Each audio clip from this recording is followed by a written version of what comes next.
మీరు అన్న point even అది పొలిటికల్ టర్న్ కూడా తీసుకుంది భారతదేశంలో. ఎందుకు మోడీ దీనిపైన రెస్పాండ్ కావట్లేదు అని చెప్పేసి even Congress party chief Sonia Gandhi కూడా దీనిపైన రెస్పాండ్ అయ్యారు. అయితే రావు గారు దీనిపైన ఎట్లా చూడొచ్చు ఈ అంశాన్ని, భారత్ తటస్థంగా ఉండడాన్ని? భారత్ ఈ రోజున తటస్థంగా ఉండడమే బెటరు. ఎస్, శాంతి కోసం ఇరు గ్రూపుల మధ్యన, దేశాలు అంటలేదు, ఇరు గ్రూపుల మధ్యన శాంతి నెలకొల్పడానికి ఇండియా లాంటి దేశం ఐడియల్ దేశం. దానికి ప్రయత్నాలు చేయాలి. అయితే మాత్రం మనం ఎవరు కరెక్ట్, ఇది కరెక్ట్ అన్నది మనం వాళ్ళు ప్రశ్నించకూడదు. ఇదేంటంటే రాజకీయంగా వేరే లబ్ధి కోసం, ప్రజలందరికీ అర్థమవుతుంది, వేరే లబ్ధి కోసం, ఓట్స్ కోసం ఇటువంటి చేస్తూనే ఉంటారు. అది మనం దూరంగా పెట్టాలి. చెప్పండి. శేషు సార్ కూడా మనతో పాటు జాయిన్ అయ్యారు. శేషు సార్ నమస్తే, గుడ్ ఆఫ్టర్నూన్. శ్రీకాంత్ ఒకటి ఇంటర్వెన్షన్. భారతదేశం తటస్థంగా ఉందని ఎవరు చెప్పారు? భారతదేశం తటస్థంగా ఉంది ఈ విషయంలోని ఎవరన్నారు అంటున్నారు. భారతదేశం తటస్థంగా ఉందా? భారతదేశం తటస్థంగా ఉందా? భారతదేశం తటస్థంగా ఉందా? ఇజ్రాయెల్ పార్లమెంట్ లో ఈ దేశ ప్రధానమంత్రి మాట్లాడుతూ ఇజ్రాయెల్ కి భారత్ కు ఉన్నటువంటి సంబంధాల పైన ఎంత సుదీర్ఘంగా మాట్లాడినా ఎవరికి అభ్యంతరం లేదు. కానీ అతను ఒక మాట అన్నాడు. ఏమన్నాడంటే, హమాస్ ఇజ్రాయెల్ పైన దాడి చేయటము అన్యాయము అన్నాడు.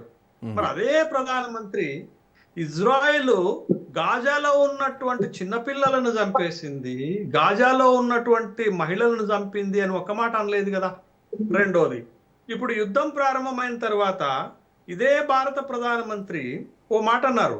ఏమన్నారు అనంటే, యునైటెడ్ అరబిక్ ఎమిరేట్స్ పైన, సౌదీ పైన ఇరాన్ దాడి చేయటం అన్యాయము అన్నాడు. కానీ మరి ఇజ్రాయెల్ ఇరాన్ పైన దాడి చేయటం అన్యాయం అని చెప్పలేదు కదా. కాబట్టి భారతదేశం తటస్థంగా ఉన్నది అనటం తప్పు. కానీ మీరు ఒక మాట చెప్పారు శ్రీకాంత్. ఏమన్నారంటే, భారతదేశంలో ఈ విషయం పైన పొలిటికల్ టర్న్ తీసుకున్నది అనేది కరెక్ట్. మోడీ న్యూట్రల్ ఉన్నది అనేది తప్పు.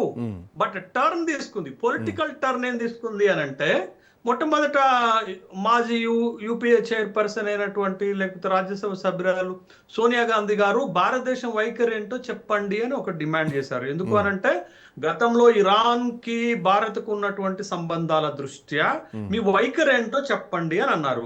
ఇంకొక అడుగు ముందుకేసి ఈ దేశ ప్రతిపక్ష నాయకుడు రాహుల్ గాంధీ గారు కూడా ఏమన్నారంటే, మౌనంగా ఉండటం కాదు, ఒక స్పష్టమైనటువంటి వైఖరి ఏంటో చెప్పాలి అన్నాడు. ఎందుకు అనంటే, ఇప్పుడు బండారు రామ్మోహన్ రావు గారు అన్న ఒక మాట అన్నారు, ఇది చాలా పెద్ద యుద్ధము, ఇది చాలా పెద్ద టర్న్ తీసుకుంటుంది అన్నారు. మరి ఇంత పెద్ద యుద్ధం దేశంలో, ప్రపంచంలో జరుగుతున్నప్పుడు విశ్వగురువు అయినటువంటి భారత్, ఒకవేళ అవుతున్న భారత్ తన వైఖరి స్పష్టం చేయాల్సినటువంటి అవసరం కూడా ఉంది అనే ఒక అభిప్రాయం వస్తుంది. సంజయ్ రౌత్ ఒక మాట చెప్పారు నిన్న అనుకుంటాను. సంజయ్ రౌత్ సీరియస్ గా తీసుకోని అవసరం లేదు కానీ, బట్ ఉన్న దేశంలో ఉన్నటువంటి నాయకులు మాట్లాడే మాటలు కూడా మనం కోట్ చేసుకోవాలి కదా. సంజయ్ రౌత్ ఒక మాట అన్నాడు. ఏమన్నాడనంటే, ప్రపంచ పోలీస్ గా వ్యవహరించేటటువంటి అమెరికా భారత్ కి పాకిస్తాన్ కి మధ్య యుద్ధం ఆపాను నేనని చెప్పుకుంటున్నాడు కదా ట్రంప్. చెప్పుకుంటున్నాడు కదా, చెప్పాడు కదా, 28 సార్లు చెప్పాడు కదా. ఇప్పటికీ మనం వద్దన్నా, మనం అభ్యంతరాలు వ్యక్తం చేసినా, మొన్నటికి కూడా ఇదే వైఖరిని ఆయన స్పష్టం చేశాడు కదా అంతర్జాతీయ వేదికల పైన. మరి విశ్వగురువు అనిపించుకోలే భారత ప్రధానమంత్రి ఈ రెండు దేశాల మధ్య యుద్ధం ఆపమని ఎందుకు చెప్పట్లేదు? అదే ఆపటానికి ఎందుకు ప్రయత్నం చేయట్లేదు అనేటటువంటి ప్రశ్న సంజయ్ రౌత్ అంటున్నాడు. నేను సంజయ్ రౌత్ అంటే ఎవరికైనా ఒక మాట్లాడేటటువంటి హక్కు ఉంటుంది.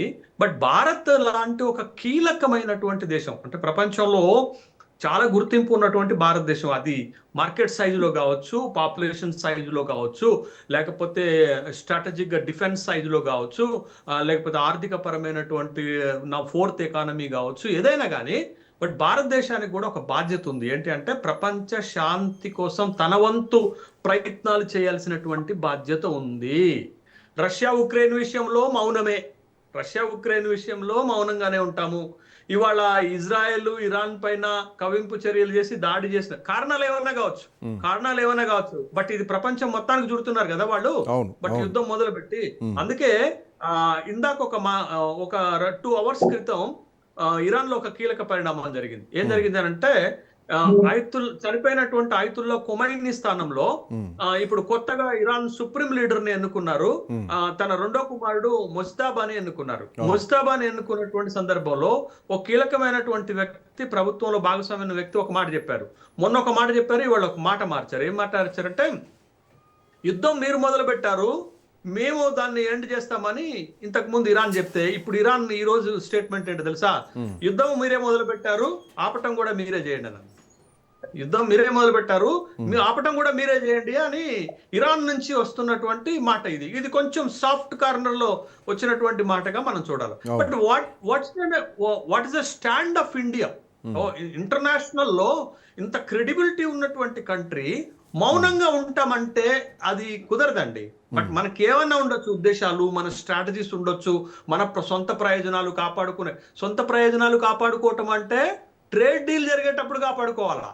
బట్ ఇది ప్రపంచం మొత్తానికి ఈ అమెరికా, ఇజ్రాయెల్, ఇరాన్ వాళ్ళ వ్యక్తిగతమైనదో లేకపోతే వాళ్ళకున్న అభ్యంతరాలు, వాళ్ళకున్నటువంటి భయాలో ప్రపంచం మొత్తం మీద రుద్దేసి ఇవాళ ప్రపంచం మొత్తాన్ని ఇబ్బంది పెట్టేటటువంటి ఒక వార్ చేస్తామనంటే అప్పుడు ఖచ్చితంగా భారత్ లాంటి ఒక న్యూట్రల్ కంట్రీస్ ఇంటర్ఫేర్ అవ్వాల్సిన అవసరం ఉంటుంది. ఇవాళ ఇరాన్ ఒక రిక్వెస్ట్ చేస్తుంది. ఒమన్ ఎంత అంటే చాలా చిన్న దేశం, రావు గారికి కూడా తెలుసు. ఒమన్ ఎంత చిన్న దేశం, బట్ చిన్న దేశం యొక్క సహకారాన్ని కోరుకుంటున్నారు.